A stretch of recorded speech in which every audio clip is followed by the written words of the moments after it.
од 1045 посочени починати лица,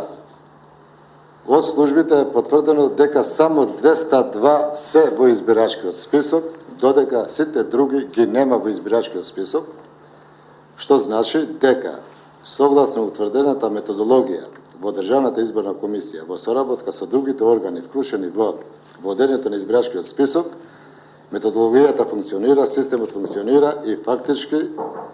сите лица кои се починати во меѓувреме од денот на доставување на податоците од МВР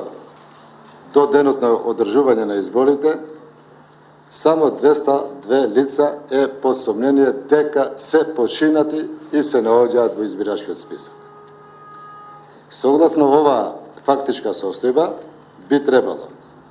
за овие 202 лица, согласно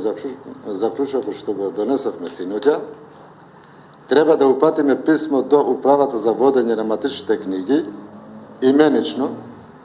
пошто имаме податок, доставен од страна на СДСМ,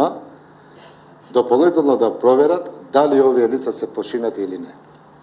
Согласно извештајот што ќе го добиеме од Управата за водење на матичните книги,